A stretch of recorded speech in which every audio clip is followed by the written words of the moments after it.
agradecimiento, Señor, genuino, proveniente, Señor, de tu favor, de tu gracia inmerecida. Tanto que nos has dado, Señor, y que nos has perdonado, amado Dios. Esta es la razón, Señor, esto es lo que nos motiva para estar en este lugar y adorar tu santo nombre. Llenarnos de tu presencia, Señor, escuchar tu palabra y que tu Espíritu Santo nos guíe, Señor, a todo camino de verdad y de justicia. Lo necesitamos, amado Padre. Tú eres nuestra necesidad. Como decía, Señor, el apóstol Pedro, separados de ti nada podemos hacer. Y esta noche queremos disponer nuestro corazón para alabarte, para adorarte, hacerlo, Señor, aunque sea un poco de tiempo, pero hacerlo, Señor, de una forma genuina. No queremos solamente adorarte o cantar, Señor, y presentarte cánticos solamente de labios para afuera, sino con un corazón verdaderamente agradecido, Señor. Gracias. Gracias por ser tan bueno y por bendecir a cada uno de mis hermanos, permitirles llegar con bien. Y aquellos que no han llegado, Señor, permíteles llegar con bien esta noche y que se puedan unir a nosotros en alabanza y en adoración a tu nombre. Gracias, Padre. En el nombre de Jesucristo. Amén. Gloria al Señor, mis hermanos. ¿Qué le parece si le damos un aplauso al Señor, mis hermanos? Aleluya, gloria al Señor. Puede adorar a su Señor Jesucristo, nuestro Señor y Salvador Jesucristo, en todo momento, mi hermano. Vamos a adorar a nuestro Rey.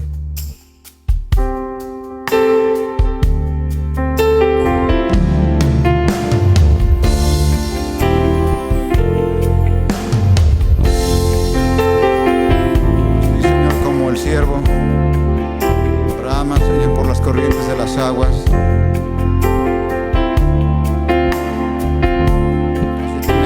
Señor, de ti reconocemos nuestra debilidad, que solamente podemos fortalecernos, Señor, en tu presencia. Vamos a decir: como el ciervo clama por las aguas, así claman por ti mi alma. Tiene sed de Dios vivo, cuando me presentaré ante Dios. Y una vez más, como el siervo brama por las aguas, así claman por ti mi alma.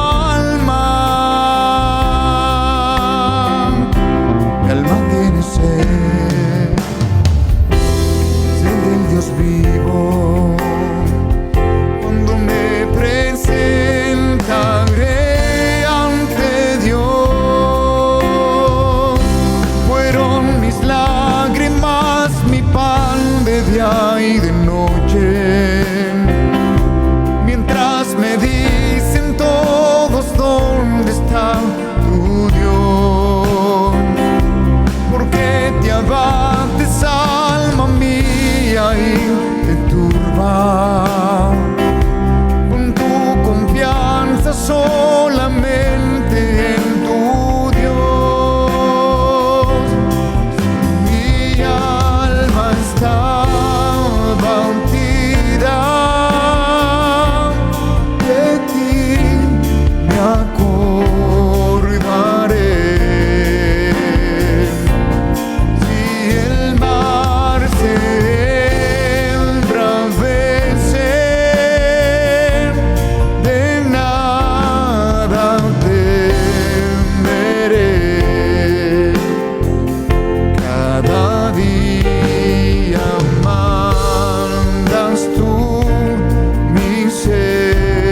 las aguas.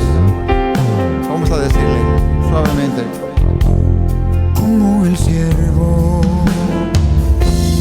clama por las aguas, así claman por ti mi alma. Mi alma tiene sed del Dios vivo. Cuando me presentaré ante Dios, vamos a decirle, fueron mis lágrimas, mi pan de día y de noche. Mientras me dicen todos, ¿dónde está tu Dios? ¿Por qué te abates, alma mía, y te turbas? Pon tu confianza solamente en tu Dios. Mi alma está batida, dile de ti me acordaré. Si el mar se embravece, de nada temeré. Cada día mandas tu misericordia. Canción de noche conmigo estará.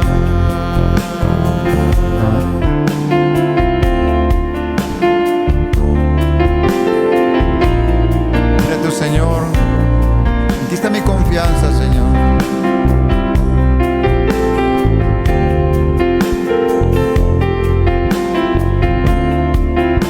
Gracias, Señor, por darnos de esa agua, Señor, de la cual tú prometes que no volveremos a tener jamás sed, Señor. Y esa agua de vida que tú nos das, Señor, cada día, para que podamos mantenernos vivos, Señor, en el Espíritu, Señor, entendiendo y mirando las cosas, Señor, como personas espirituales, Señor.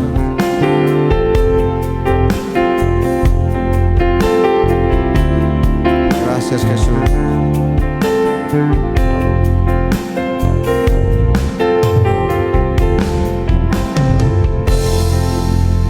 Aleluya, gloria al Señor. Vamos a darle, mis hermanos, ese aplauso a nuestro Señor Jesús, que Él es el que nos fortalece cada día y con su palabra nos alienta. Gloria al Señor.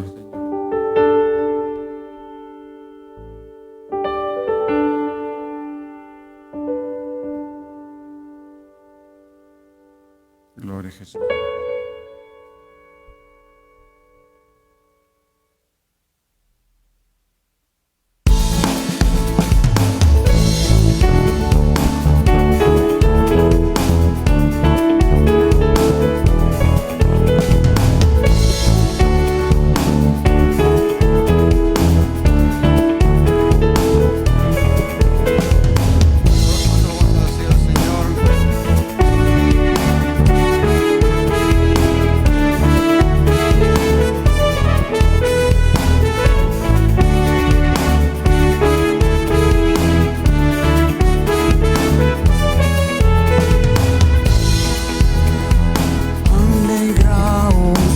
Señor, todos los justos exáltenle, su alabanza hermosa es con los íntegros de corazón.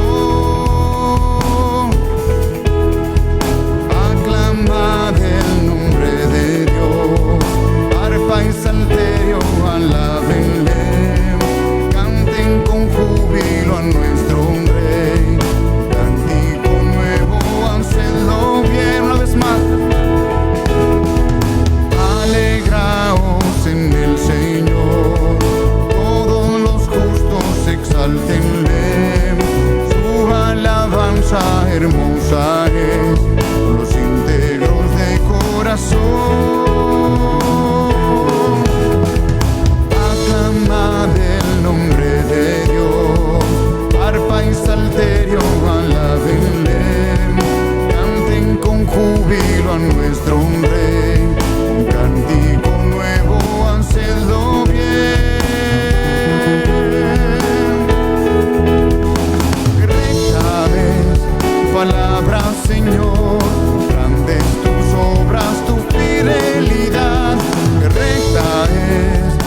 palabra, Señor.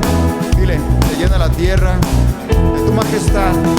Que recta es tu palabra, Señor.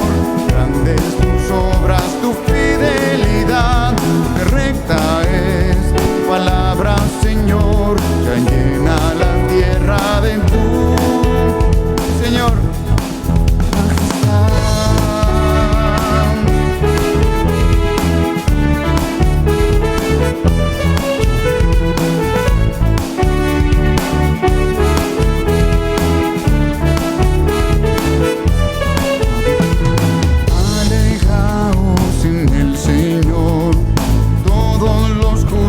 Exáltenle, su alabanza hermosa es, los íntegros de corazón.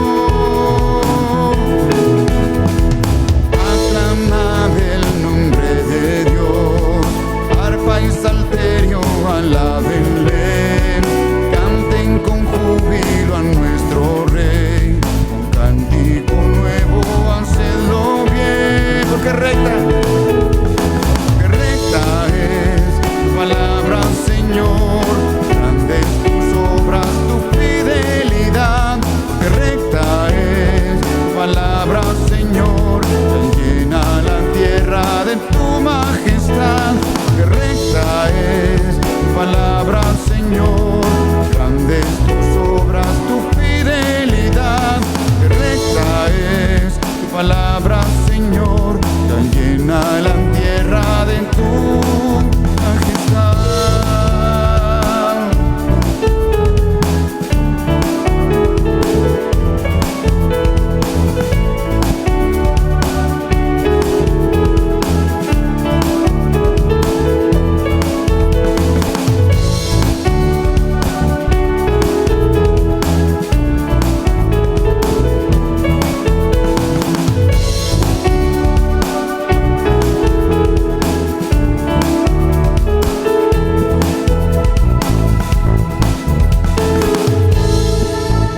Aleluya, gloria al Señor para siempre.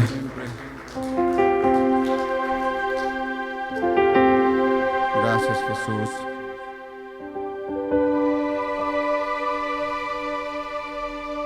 Tú eres Dios y tú eres digno, Señor, de adoración.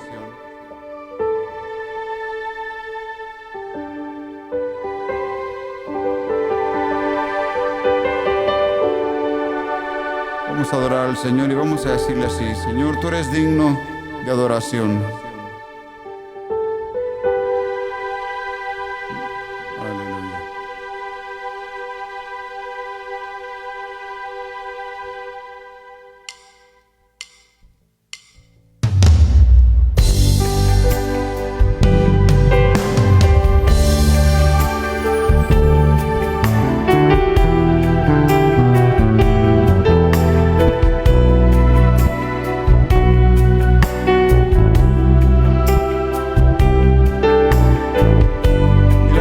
Con tus palabras, tú eres digno de adoración, Señor.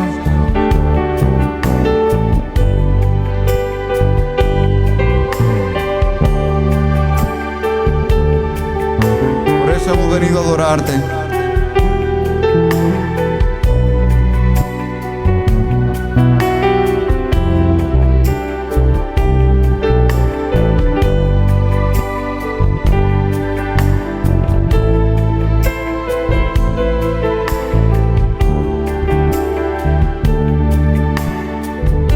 Decirle todos juntos: digno eres tú de adoración, digno eres tú de exaltación. Proclamaré tu grandeza.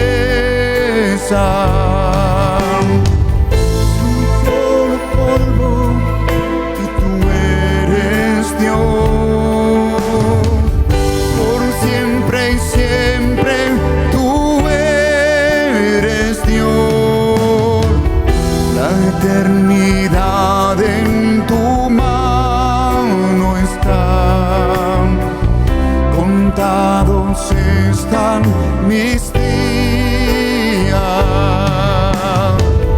mas tú por siempre eterno serás. Una vez más vamos a decirle todos juntos: digno eres tú de Yahvé. Puedes levantar tu mano al Señor si así lo deseas. Digno eres tú de exaltación, proclamaré tu grandeza. Solo soy polvo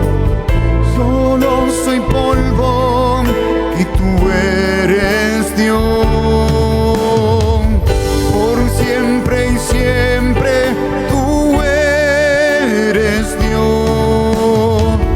La eternidad en tu mano está, contados están mis días, mas tú por siempre eterno serás. Y le damos saltos tratando de alcanzar, Señor, fama y honor. Nuestras obras, como dice tu palabra, delante de ti solamente son como trapo de inmundicia.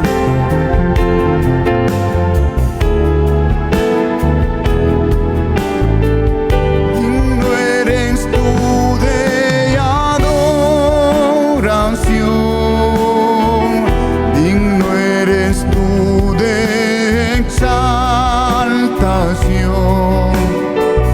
Y le proclamaré, Señor, tu grandeza. Solo soy polvo, pero tú eres Dios. Gracias, Señor. Por siempre y siempre tú eres Dios. La eternidad en tu mano está, contados están mis días, mas tú por siempre eterno serás.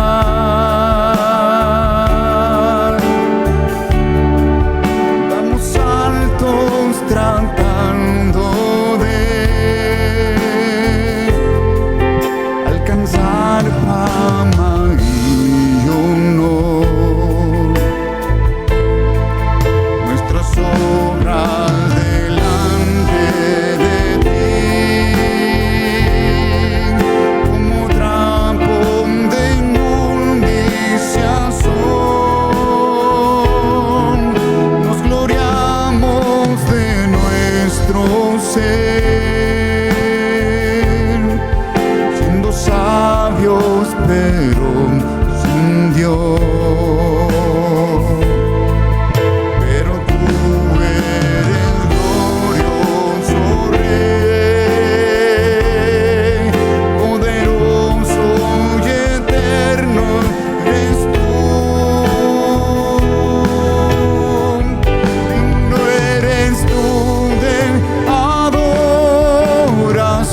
Señor, hermano, digno eres tú de exaltación, proclamaré tu grandeza. Solo soy polvo y tú eres Dios. Por siempre y siempre tú eres Dios. Eternidad en tu mano está, contados están mis días. Sí, Señor, mas tú por siempre eterno serás. Dile por siempre y siempre tú eres Dios. La eternidad en tu mano está, contados están mis días,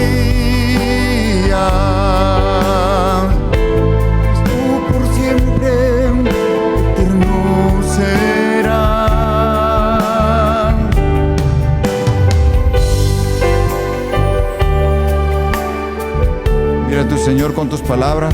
Cuán agradecido estás.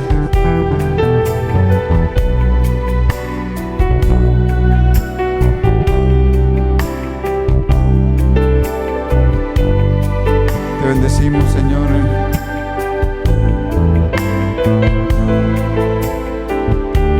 Gracias, Señor. Te damos gracias en esta noche.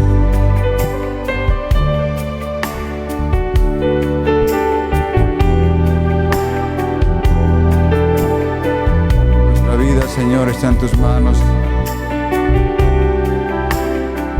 Transfórmanos, Señor, en unas vasijas de honra, Señor.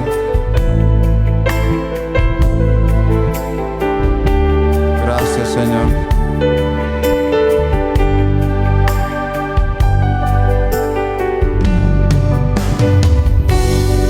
Aleluya, gloria al Señor, mis hermanos. Démosle bien fuertes aplausos a nuestro Señor y Salvador Jesús, y te agradecemos, Señor, por este tiempo que nos permites para poder alabarte, Señor, con libertad. Gracias. Ahora, mi Señor, habla en nuestras vidas, en nuestro corazón, con tu palabra.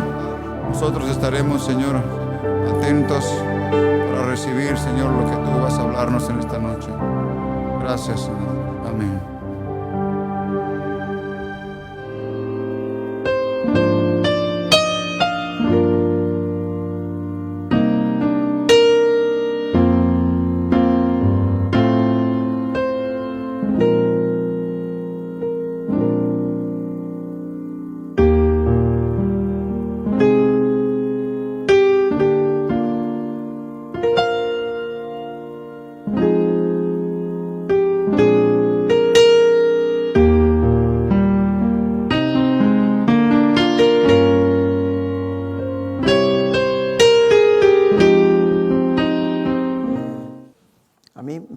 El invierno, mucho más que el verano. El verano me derrite completamente, pero el frío nomás se pone una chamarrita y ya aguanta uno re bien. Qué bueno que están aquí.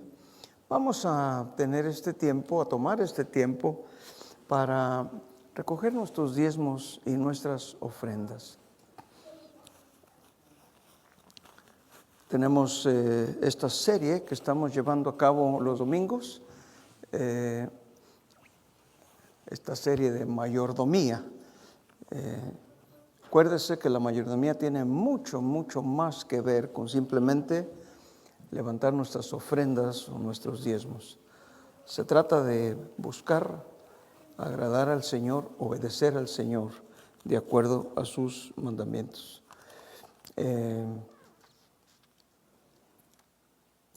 Vamos a orar. Señor, gracias te damos en esta noche porque nos permites en este miércoles estar en tu casa para adorarte, para cantar tu grandeza, Señor. Tú eres eterno. Es imposible que tú no existas. Nosotros, por otro lado, somos efímeros y pasajeros en esta tierra. Y eso nunca debemos de olvidarlo porque contados están nuestros días, cantábamos. Pero tú por siempre eterno serás. Permítenos darte de lo recibido de tu mano, darte nuestro corazón también y nuestra vida, nuestros anhelos, nuestros esfuerzos, nuestras metas, nuestras ambiciones, que todas estén centradas en ti solamente, Señor. Porque 100 años en esta vida es nada comparado a la eternidad. Es increíble cómo nosotros los seres humanos nos preparamos para tomar 2 semanas de vacaciones por meses y meses y meses. Sin embargo, ante el viaje sin retorno, poco o nada vive el mundo preparado. Que no seamos así, sino que contemos nuestros días con sabiduría, sabiendo que tú has establecido un día para todos los hombres en el que han de estar delante de tu presencia. Y que con gozo te demos y te rindamos nuestra vida, nuestro tiempo, nuestros recursos, nuestra fuerza. Gracias, Señor. En el nombre de Cristo Jesús oramos y te bendecimos. Amén y amén. Le doy unos anuncios. Nuestro servicio el domingo es a las 10 de la mañana. Empezamos más o menos como a las 9. Venimos algunos, no todos. Venga y pásese un buen tiempo con nosotros, platicando, hablando de las cosas de Dios, orando por el servicio, y va a ver qué interesante se pone la cosa. A las 10 de la mañana temprano empezamos, o a tiempo empezamos nuestro servicio habitual de domingo, y le invitamos para que esté aquí. Es importante también que usted haga un esfuerzo por invitar a alguien más. Mire,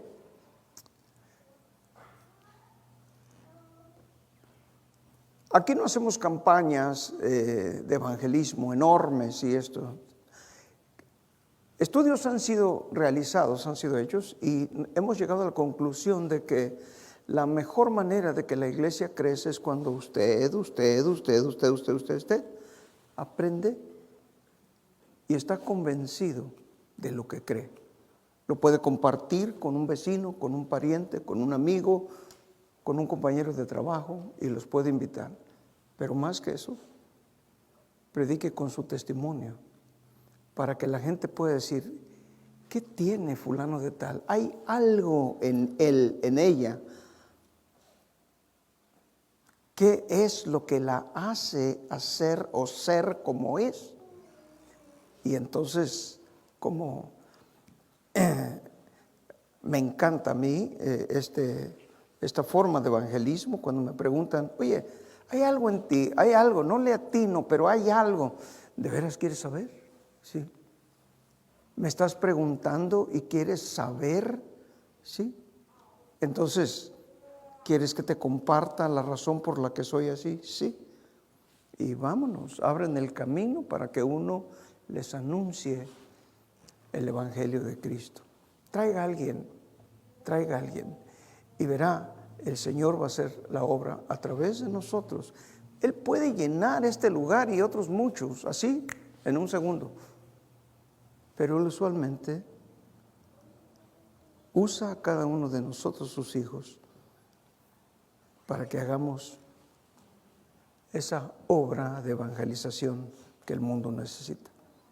Entonces, el domingo nos vemos. El lunes, como usted sabe, tenemos nuestro tiempo de oración por Zoom. Algunos de ustedes no participan. Conéctese. Vamos a aprender y vamos a tener ese tiempo de refrigerio que es la oración los unos por los otros. Entonces le esperamos, y el miércoles, como es usual, a las 7:30 de la noche empezamos nuestro servicio. Abra su Biblia, por favor. Nuestra enseñanza de esta noche: características de una iglesia bíblica. Características de una iglesia bíblica.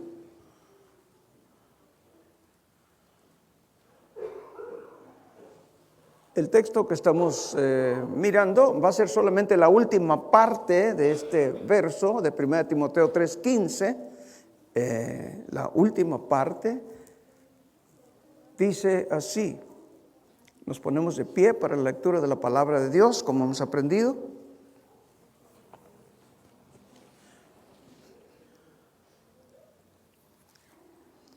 Dice la última parte, después de donde está la coma de Dios. Luego dice: la iglesia del Dios viviente, columna y baluarte de la verdad.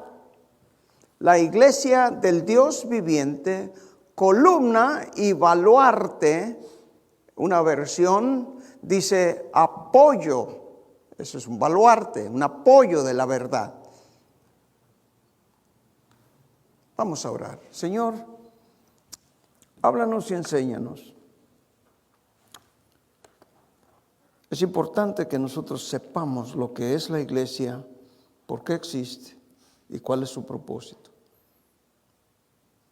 Habla en nuestro corazón, en nuestro entendimiento. Tú eres nuestro maestro por excelencia. Te lo pedimos en el nombre de Jesús, a quien le damos la honra, la gloria y la alabanza por siempre. Amén y amén. Puede sentarse.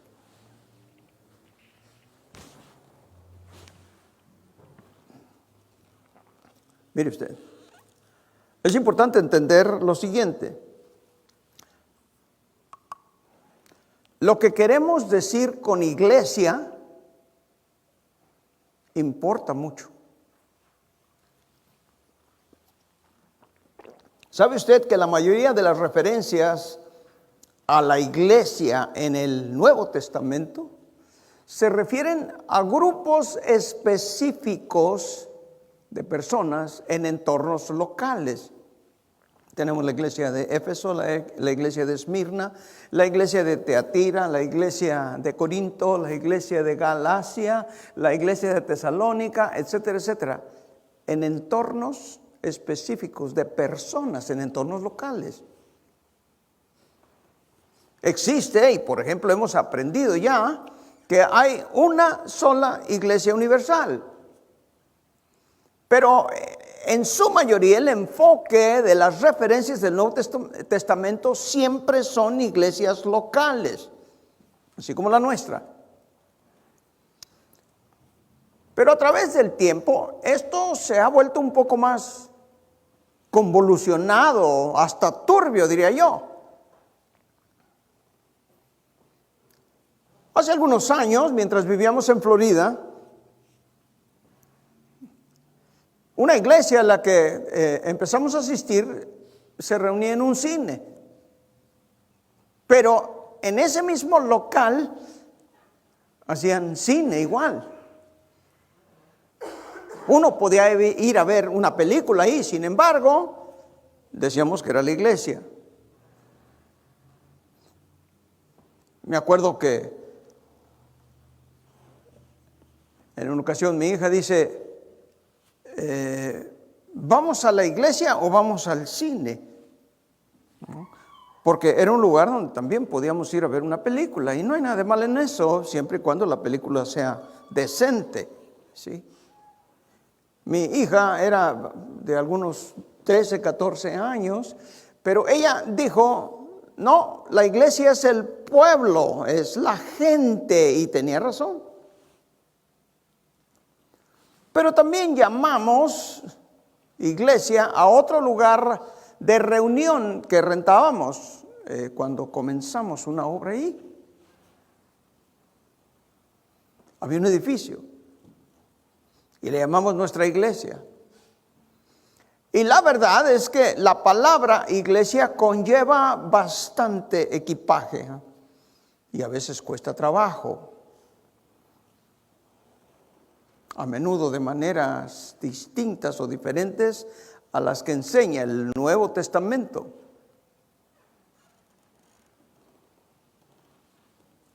Y vamos a distinguir hoy de una reunión o un edificio y lo que significa una iglesia. El mismo Señor Jesús dice que donde se reúnen 2 o 3, Él está allí, dice Mateo 18:20. Donde están 2 o 3 congregados en mi nombre, ahí estoy yo. Note usted, sin embargo,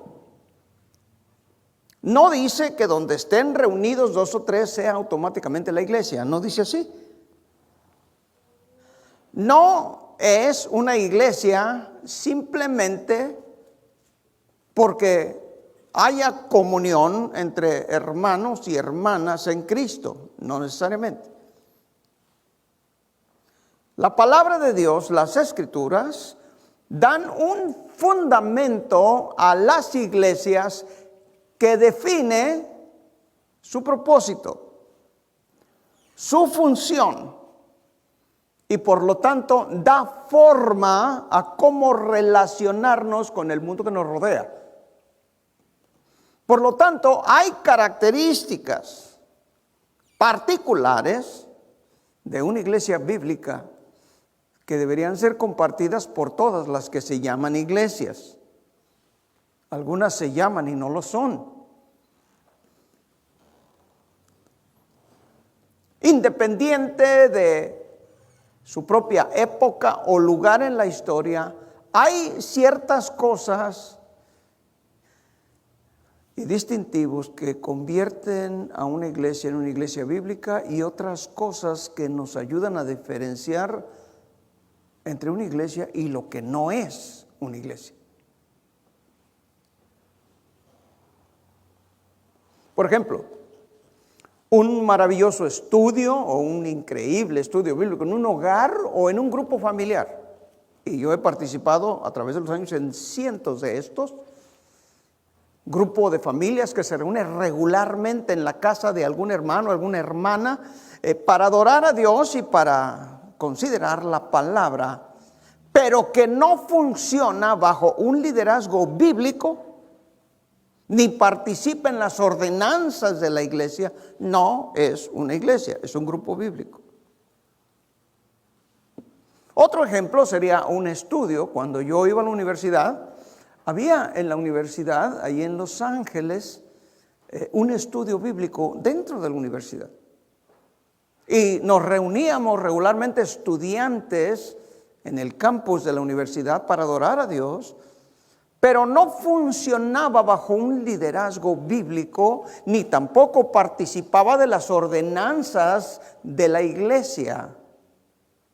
Por lo tanto, no era una iglesia, era un grupo de jóvenes cristianos que nos reuníamos a considerar la palabra de Dios y a orar y a adorar a Dios, pero no es una iglesia. Ambos grupos, sin duda alguna, forman parte, tanto una iglesia, una reunión familiar, una reunión de familia, como la universidad. Ambas sin duda son parte de la iglesia universal, porque quienes asisten allí son parte de la iglesia universal.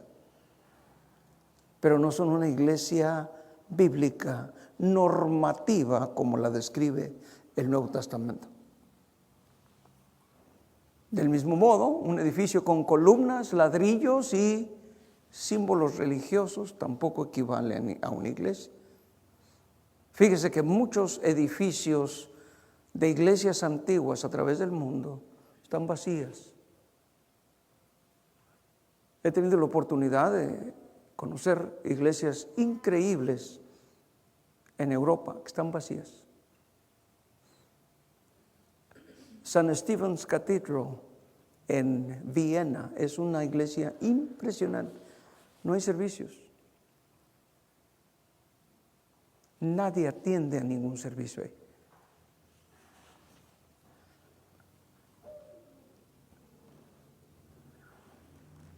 En Estocolmo, Suecia, tuvimos una reunión de pastores en una iglesia que antes, hace muchos años, era la iglesia cristiana más grande del mundo.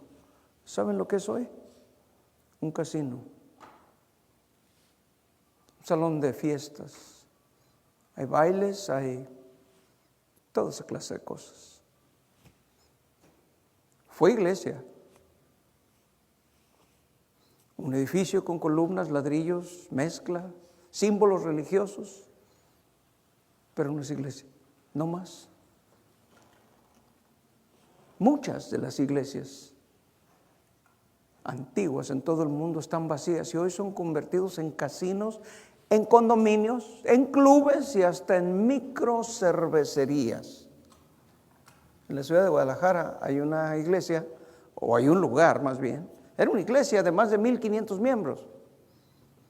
Se cerró cuando la asistencia empezó a bajar drásticamente debido al mal testimonio del pastor principal. así como sus enseñanzas completamente bizarras acerca del Evangelio y de la Biblia. Y terminó siendo una microcervecería. Y usted lo puede visitar. Increíble. Por lo tanto, necesitamos definir las características de una iglesia bíblica, que sean verdaderas en todo tiempo y en todo lugar. Entonces podremos comenzar a trazar efectivamente el rumbo de las expresiones normativas que la Biblia enseña respecto de la iglesia. Y son varias, vamos a estudiarlas con cuidado a través de algunos miércoles para que aprendamos. Mire, a mí me interesa mucho que usted sepa en qué cree, pero me interesa más que sepa por qué cree. Y que cuando alguien le pregunta algo, usted pueda contestar con propiedad, pueda contestar con firmeza y con conocimiento.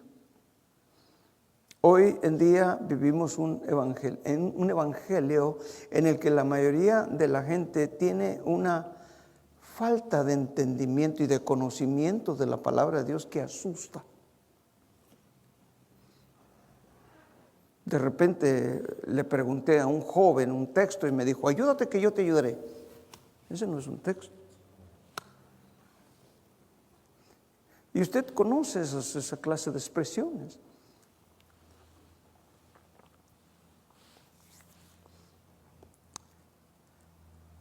Pero hay 7 características que quiero considerar y las vamos a estudiar con cuidado.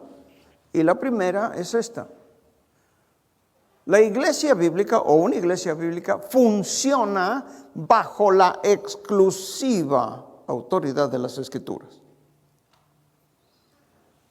La primera característica de una iglesia bíblica es que funciona, se rige, vive bajo la exclusiva autoridad de las Escrituras. Número 2, vamos a volver a estudiar esta primera parte, pero le voy a dar las 7 que vamos a considerar. Número 2, una iglesia bíblica tiene un liderazgo bíblico. Y hay mucha tela que cortar de allí, porque hay muchas iglesias que no tienen un liderazgo bíblico, tienen un liderazgo dictatorial, caprichoso, que aquí nomás mis chicharrones truenan, y si no estás de acuerdo conmigo, no eres mi oveja, ni siquiera eres oveja del Señor, etcétera, etcétera. No, así no es. Número 3, una iglesia bíblica practica y ejerce la predicación y la enseñanza bíblica. Número 4, una iglesia bíblica participa en las ordenanzas y sacramentos que Dios estableció para la iglesia. Número 5, una iglesia bíblica vive y está en una comunidad de pacto. Y vamos a ampliar esto bastante. Número 6, una iglesia bíblica vive o viven y caminan juntos hacia el cumplimiento de la gran comisión. Esto es la extensión de la predicación del Evangelio. Número 7, una iglesia bíblica vive esperando el retorno de Cristo Jesús por su iglesia, tal como la prometió. Esta es la esperanza bienaventurada de todo cristiano. Sabemos y entendemos que el fin está cerca. Dios nos permitió vivir los últimos tiempos y nuestro reloj profético es el pueblo de Israel, y estamos viendo lo que está sucediendo allá con mucho cuidado, analizando y aprendiendo, comparando con la palabra de Dios. Y así como dijo el apóstol Pablo: erguíos y levantad vuestros ojos al cielo, porque vuestra redención está más cerca que cuando creímos. Escúcheme bien, estas 7 distintivos o marcas deben de ser marcas atemporales. La palabra atemporal quiere decir que no tienen un espacio de tiempo o de duración. Es decir, a través de la historia deben de ser las mismas. Y en gran parte porque se describen con mucha frecuencia en las Escrituras. Y hemos aprendido, por ejemplo, que en las cartas que el Señor Jesucristo escribe a las 7 iglesias, esas 7 iglesias son atemporales también. La palabra atemporal quiere decir que no tienen un espacio de tiempo fijo, sino que son permanentes. ¿Por qué? Porque en el caso de las 7 iglesias representan a toda la iglesia universal a través de las edades y del tiempo. Luego entonces se dice son atemporales. Y esta descripción es clave, porque la Biblia establece que es la palabra de Dios y la palabra de Dios no tiene tiempos. Es vinculante para todos los seres humanos, es decir, todos los seres humanos estamos sujetos a la palabra de Dios, independientemente de en qué generación nació usted, en qué zona del mundo vive, cuál es su cultura, cuál es su lenguaje. Es para todo, es universal.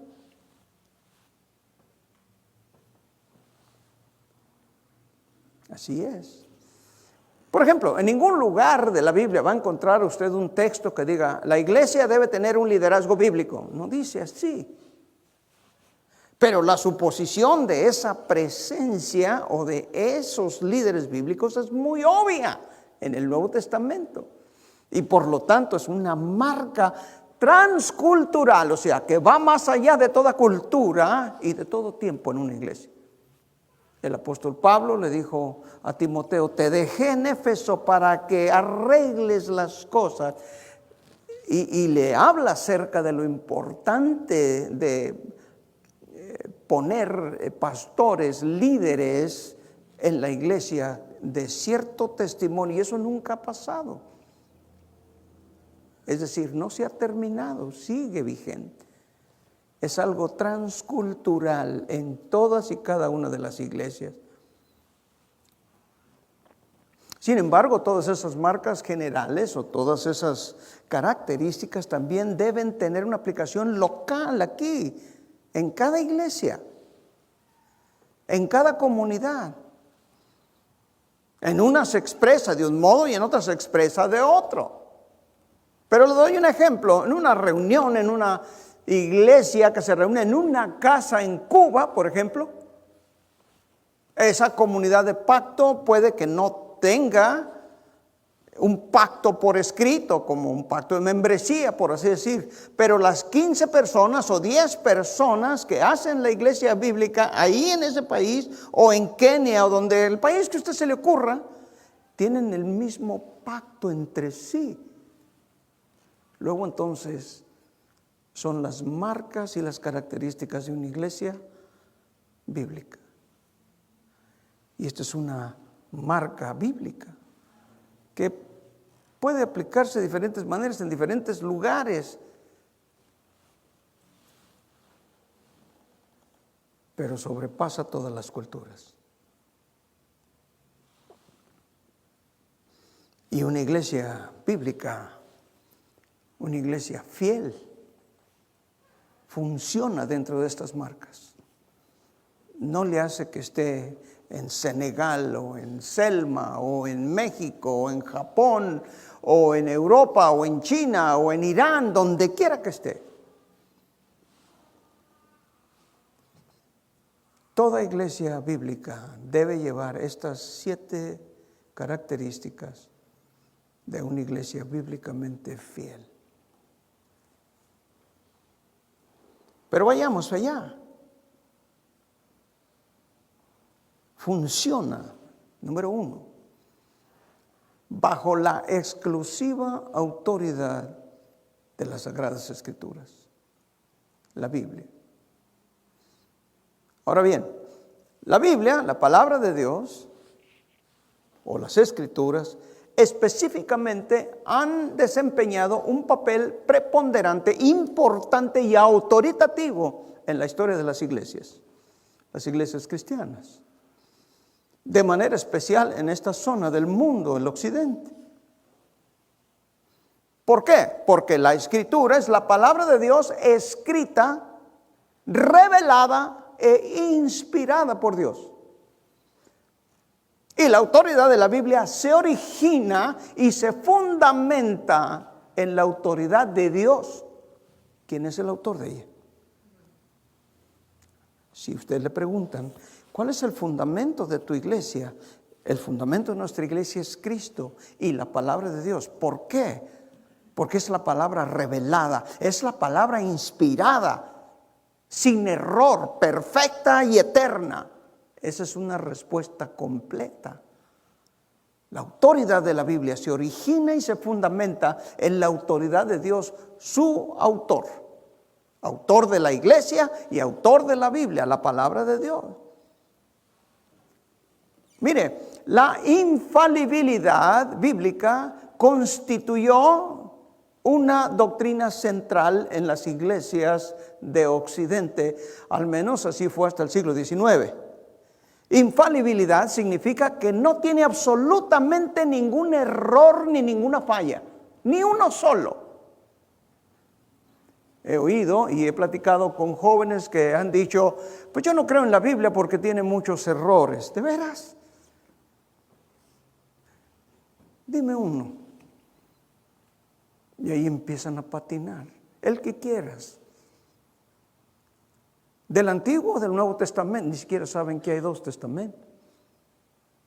Luego entonces la idea de que la Biblia contiene errores es solamente repiten algo como pericos que ni siquiera entienden. Pero la infalibilidad bíblica, el hecho de que la Biblia no tiene falla ni error alguno, siempre constituyó una doctrina central en las iglesias de este lado del mundo, el occidente, al menos hasta el siglo XIX. Nosotros los cristianos evangélicos, como nos llamamos, hemos creído en la infalibilidad de la Biblia como doctrina esencial de la iglesia. ¿Por qué? Por la autoridad singular de la Escritura. Martín Lutero, el reformador, vivió en la Edad Media, del año 1483 hasta el año de 1546. Este monje alemán escribió: en primer lugar, debes saber que la Sagrada Escritura es el tipo de libro que convierte la sabiduría de todos los demás libros del mundo en mera necedad, ya que ninguno enseña sobre la vida eterna excepto este libro.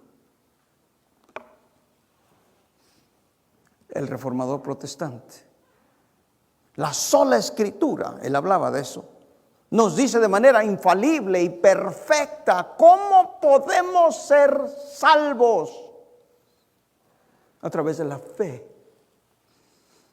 Y nos ordena, norma la vida del cristiano. Nos dice cómo debemos vivir. En consecuencia, la Escritura canónica, el canon, la medida, eso es lo que significa canon, es la regla suficiente de fe y de prácticas cristianas. La Escritura también norma, decíamos, es decir, es la norma determinante que gobierna sobre todas las opiniones, todos los credos, todas las tradiciones humanas, toda la filosofía natural o toda ciencia. En cambio, la Escritura no está normada por nadie, sino solo por Dios.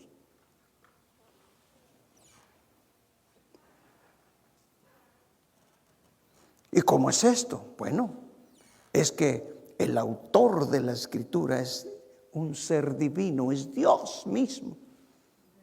Él es el autor divino de las Escrituras. La autoridad de las Escrituras entonces se origina y se fundamenta en la autoridad de Dios. ¿Hay alguna autoridad que sea superior a Dios? Pregunto yo. No hay. El apóstol Pablo escribe de manera tácita. La palabra tácita quiere decir total, envolvente, general. Segunda de Timoteo 3, 16 y 17 dice así: toda escritura. La palabra toda en griego, en latín, en inglés, en alemán, en latón y lámina acanalada, como usted lo quiera, quiere decir toda. Toda escritura es inspirada por Dios y útil para enseñar, para exhortar o reprender, para corregir, para instruir en justicia. ¿Para qué? A fin de que el hombre de Dios sea perfecto. No estamos hablando aquí de una perfección suprema, no. La palabra perfecto en este contexto quiere decir maduro, completo y equipado para toda buena obra. Segunda de Timoteo 3, 16 y 17. Son textos que deberíamos de saber así, de memoria. Los escritores de la Biblia, amados hermanos, utilizaron sus dones y fueron inspirados por el Espíritu Santo de Dios. Uno de los padres de la iglesia de la antigüedad decía que haga de cuenta como que Dios dictó las escrituras a través de ellos. Segunda de Pedro 1:21 dice: porque nunca la escritura o la profecía fue dada jamás por un acto de la voluntad humana.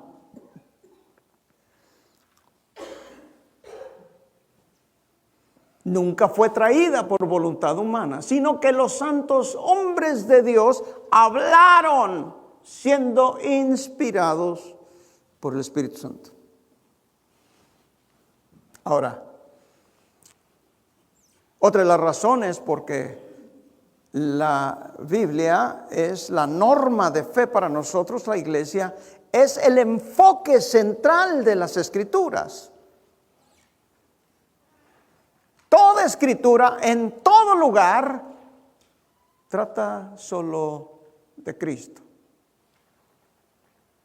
Usted puede encontrar a Cristo en el Antiguo Testamento, plasmado de manera impresionante. Hace tiempo tuvimos una enseñanza, una serie de enseñanzas que se llamó Cristología, en donde pudimos ver a Cristo en el Antiguo Testamento, claramente. Solamente un ciego no lo puede ver, pero el Espíritu Santo lo puede convencer igual. Toda escritura, en todo lugar, trata solo de Cristo. Jesucristo, el Hijo de Dios, es el personaje y elemento central de la escritura. Jesucristo es quien le da autoridad a la escritura por cuanto Él es Dios. Él lo confirmó cuando dijo a sus discípulos y les sugirió que examinaran las Escrituras porque en ella encontrarían la vida eterna y también porque ellas dan testimonio de Él mismo. Dice Juan 5:39, escudriñad las Escrituras porque a vosotros os parece que en ellas tenéis la vida eterna y ellas dan testimonio de mí. Cristo citó las Escrituras al enfrentar al diablo, al enemigo de nuestras almas, a Satanás. La historia se encuentra por allí en Mateo 4, del 1 al 11. Y enseñó claramente su veracidad, es decir, el hecho de que son una verdad. Y él dijo en Mateo, Porque de cierto os digo que hasta que pase el cielo y la tierra, ni una jota, ni una tilde pasará de la ley hasta que todo se haya cumplido. La veracidad de las Escrituras. Agustín de Hipona es considerado como uno de los padres de la iglesia primitiva o de la iglesia temprana. No la iglesia primitiva, sino la iglesia temprana.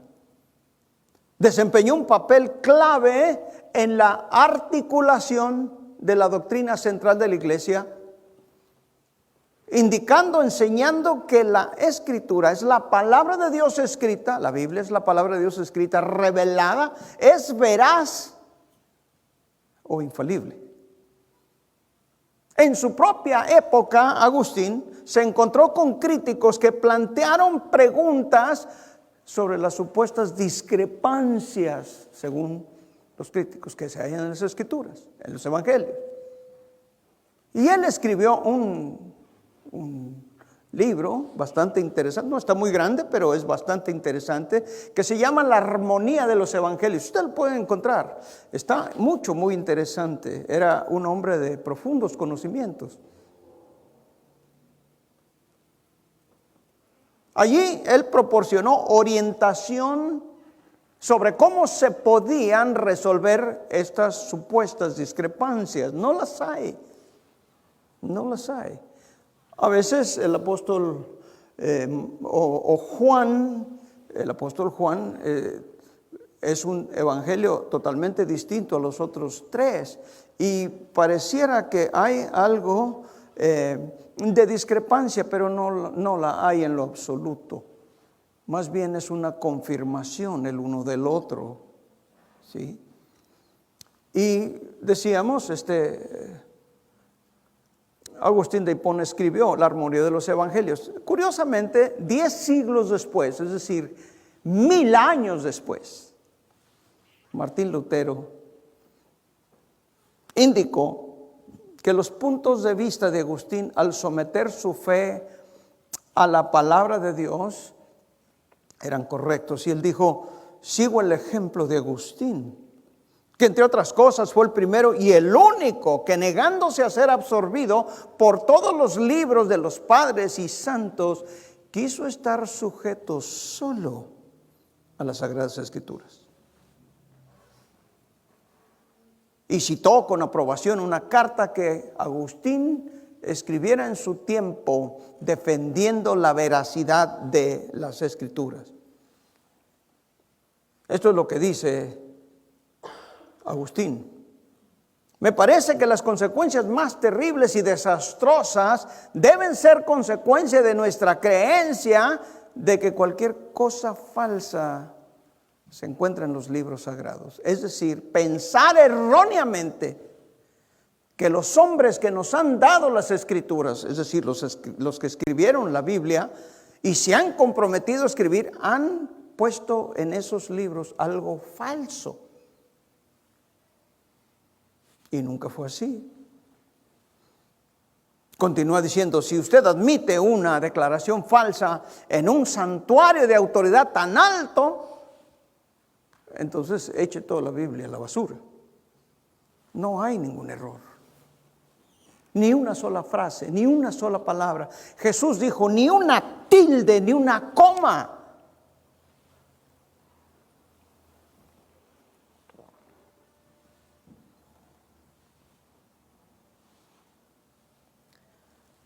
Le escribió a un fulano llamado Fausto el Maniqueo, Agustín de Hipona, y le dijo: te confieso que he aprendido a rendir ese respeto y honor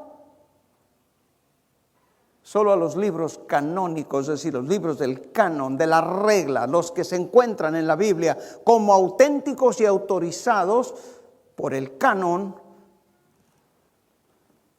como inspirados por Dios. A estos creo firmemente que los autores estaban completamente libres de cualquier error.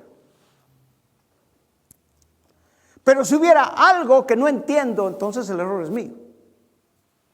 Y esa es una muy buena manera de resolver el asunto. Porque muchas veces nosotros somos atrevidos y queremos darle una construcción o queremos darle una interpretación que no tiene. Las guías de Agustín se convirtieron en componentes esenciales del pensamiento cristiano.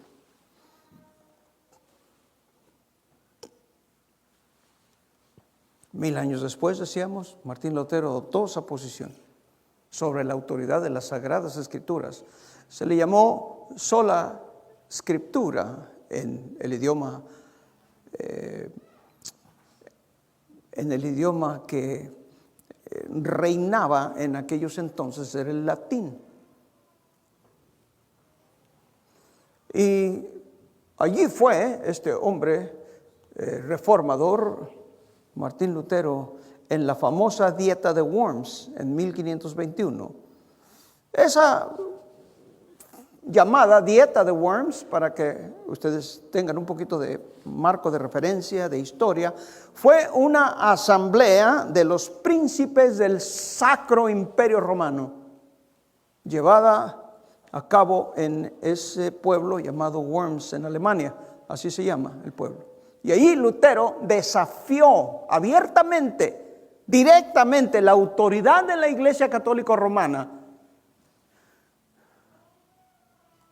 ¿Se acuerdan que en 1517 él clavó en las puertas de la iglesia de Wittenberg en Alemania, su iglesia, 95 preguntas, 95 tesis, donde él exponía y preguntaba ciertas cosas que la Iglesia Católica Romana practicaba y continúa practicando. Y de ahí, a partir de entonces, hubo lo que se llama la Reforma, y de ahí venimos nosotros a quienes nos llaman protestantes o evangélicos. Y cuando se le llamó para que defendiera su postura ante las más altas autoridades eclesiásticas, él se enfrentó a ellos y dijo lo siguiente: a menos que me convenza el testimonio de las Escrituras, o por una razón clara, porque no confío ni en el Papa ni en los concilios, ya que es bien sabido que frecuentemente se equivocan y caen en entredicho. Estoy obligado por las Escrituras que he citado y por mi conciencia cautiva de la palabra de Dios, y no puedo ni me retractaré de nada, ya que no es seguro ni correcto ir en contra de la conciencia, y que Dios me ayude. Un desafío impresionante. Y salió victorioso de allí solamente porque un príncipe le extendió una carta para que no lo mataran, y pudo seguir.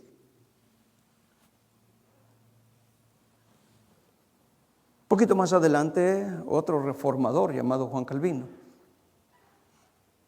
protestante también, afirmó que la sola Escritura y su infalibilidad. Indicó que hay buenas razones que demuestran que la Biblia es la palabra de Dios revelada. Y los cristianos llegamos a esa convicción dado el testimonio interno del Espíritu Santo de Dios. Cuando usted acepta a Cristo, el Espíritu Santo de Dios viene a morar, a tomar su habitación en su corazón.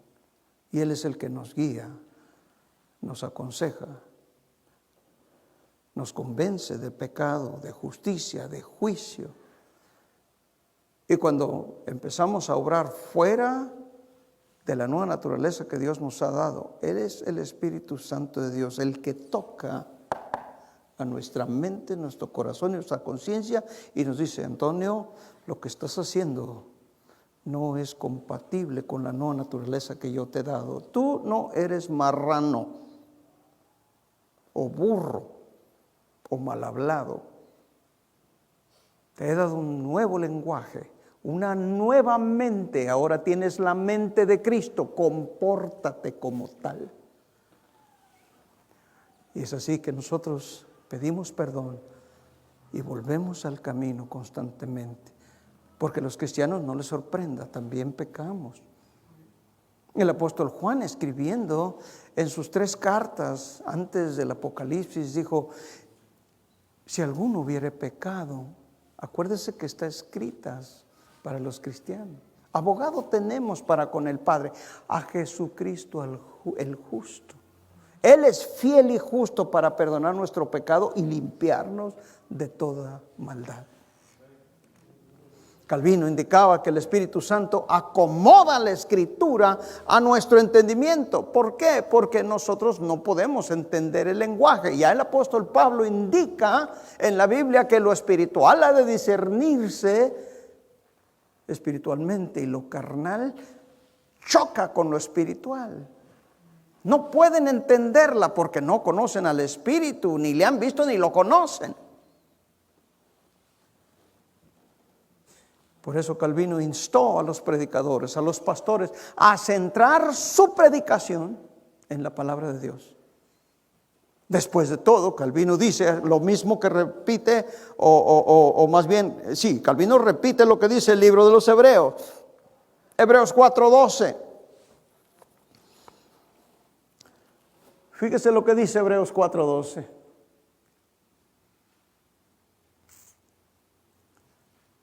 Porque la palabra de Dios es viva y eficaz, más cortante que toda espada de 2 filos, y penetra hasta partir el alma hasta partir el alma y el espíritu, las coyunturas y los tuétanos, y discierne los pensamientos y, es más, las intenciones del corazón. ¿Hay algo más que necesite hacer después de eso? No. Los autores bíblicos escribieron mientras eran inspirados, dictados por Dios, según 2 Pedro 1:21. Y todas las escrituras son inspiradas por Dios, así como leímos en 2 Timoteo 3:16. Mientras que, por lo tanto, nada ni nadie puede decir que alguna incapacidad podría afectar al Espíritu Santo de Dios. Entonces se deduce que los escritores sagrados nunca pudieron ser engañados ni errados en ningún sentido en lo que escribieron. Entonces, nos convierte a nosotros los cristianos en seres escrupulosos que no permitimos que nadie diga que la Biblia tiene un error, porque no se puede comprobar que lo tenga.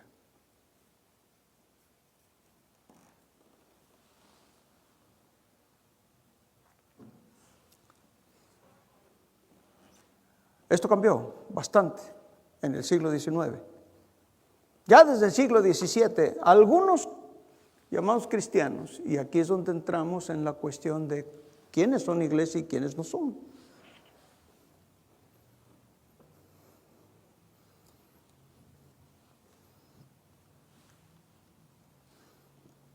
El siglo XVII empezó lo que se llama la crítica acerca de las Sagradas Escrituras. Muchos eruditos pensaban que los textos bíblicos eran infalibles, que no tenían ningún error, pero no todos.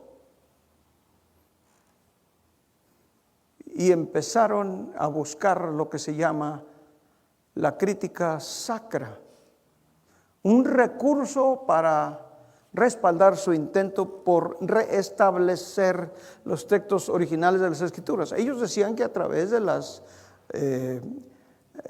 las copias o de las revisiones había habido bastantes errores, pero no es cierto. A través de los años he podido ver diferentes versiones y estudiar al respecto, Y déjeme decirle que si la Biblia como existe desapareciera, hay escritos que no son Biblia, pero que son escritos de hombres de Dios de la antigüedad, que prácticamente se podría volver a escribir el Nuevo Testamento en su totalidad.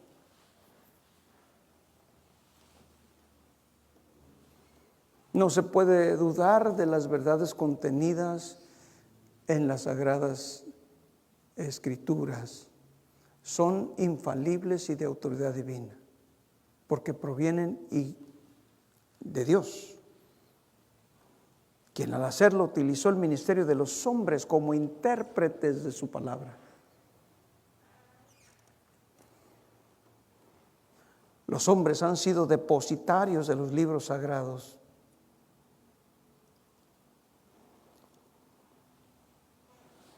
Por eso es que recomendamos no tan solo estudiar las Escrituras, sino memorizarlas y enseñarlas a nuestros hijos. A veces los muchachos se quejan, pero no se cansen.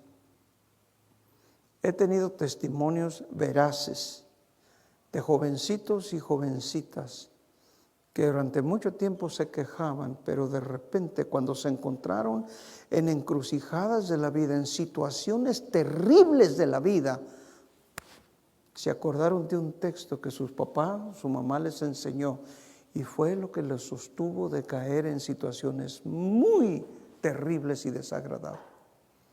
No por nada la Biblia dice, instruye al niño en su camino, y aun cuando fuere viejo, no se apartará.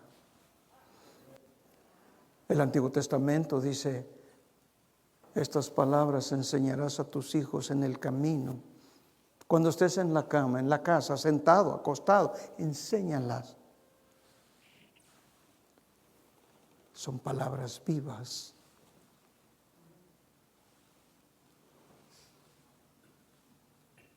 Hubo muchos, después del siglo XVIII, el siglo XVIII y XIX, y parte del XX, en donde la Biblia fue atacada de una manera extraordinaria y sigue. Escúcheme, las universidades que fueron fundadas por siervos de Dios como Harvard, Princeton, las más grandes, Columbia University, que fueron instituciones que fueron creadas con el único propósito de enseñar la palabra de Dios, hoy en día enseñan todo menos la palabra de Dios.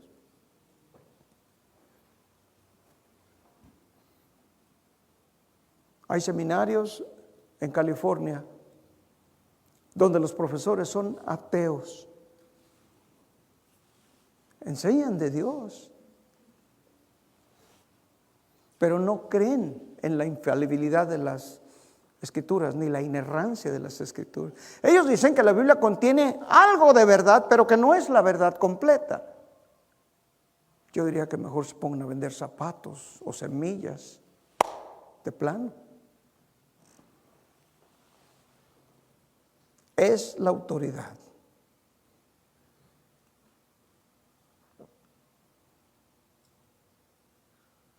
A través de estos 2 siglos que han pasado, ha sido atacada de una manera tenaz, de una manera tan terrible. Sin embargo, sigue siendo el libro más vendido del mundo. El más vendido del mundo. Y el más sagrado del mundo.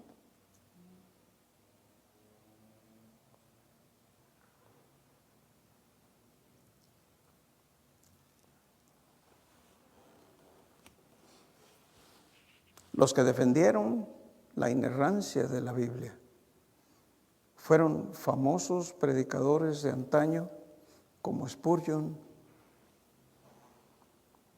que se fajó con los más grandes detractores de la Biblia. J.I. Packer, otro de los grandes pastores.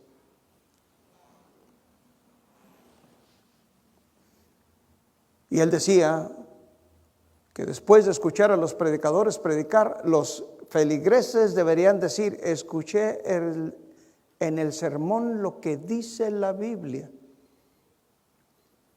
Por eso es que la Biblia es el centro de nuestra enseñanza.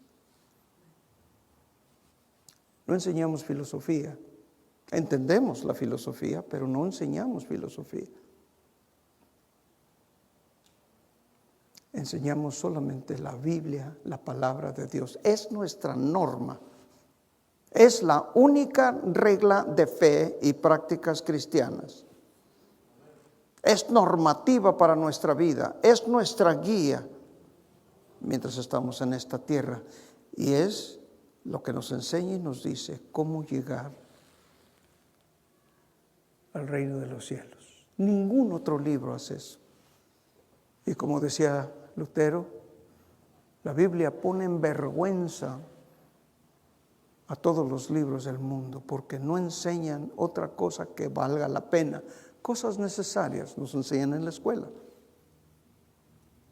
pero solamente la Biblia nos enseña cómo llegar a Dios, cómo permanecer en Él, cómo agradarle, cómo vivir, cómo ser luz en este mundo, cómo llegar al reino de los cielos de la mano de Él.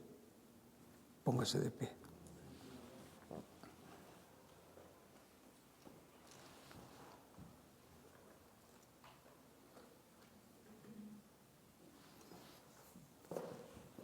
La siguiente semana continuaremos con la segunda de las características.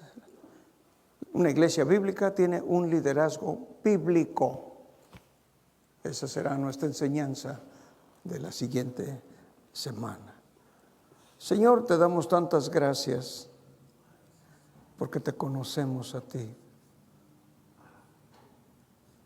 el único Dios verdadero, y a Jesucristo, a quien tú has enviado.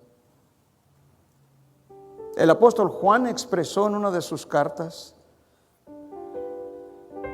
tenemos al verdadero Dios y la vida eterna, a Jesucristo.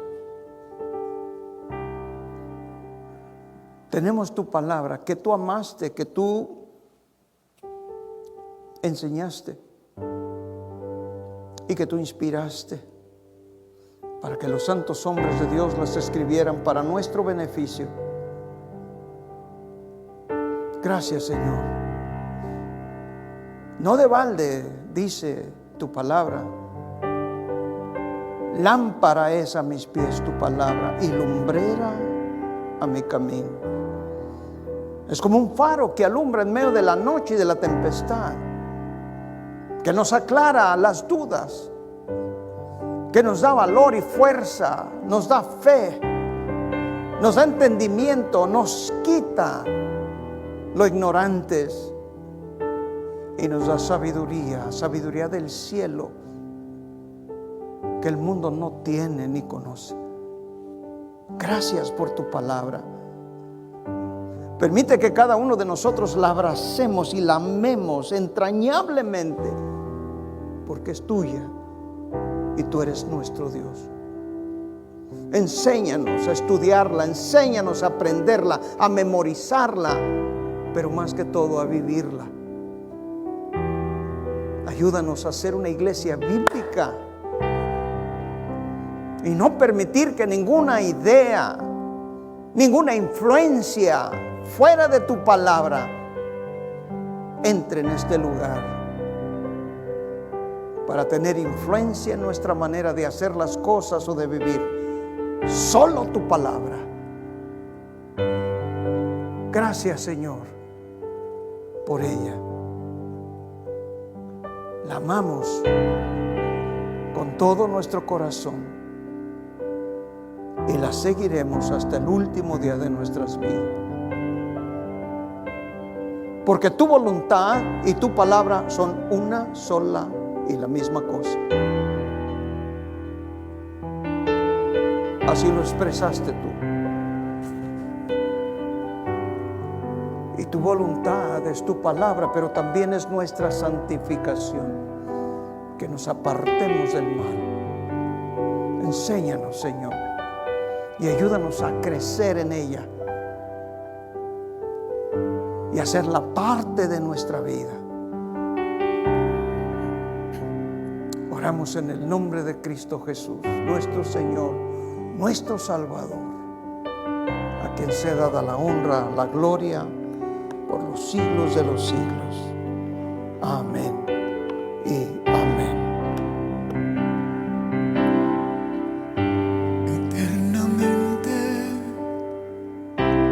Agradecido estoy contigo, Señor. ¿Cómo pagarte? Me has dado más de lo que pido, Señor. Has perdonado mi maldad.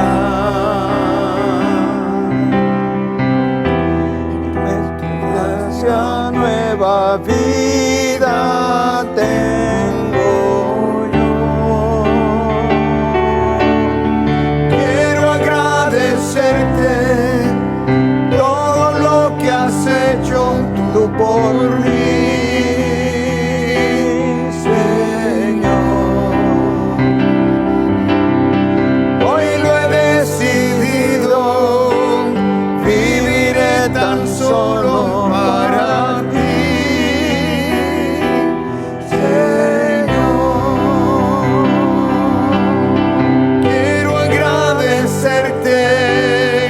Todo lo que has hecho tú por mí, Señor. Hoy lo he decidido, viviré tan solo para ti, Señor. Eternamente agradecido estoy contigo, mi Señor. Eternamente agradecido estoy contigo, mi Señor.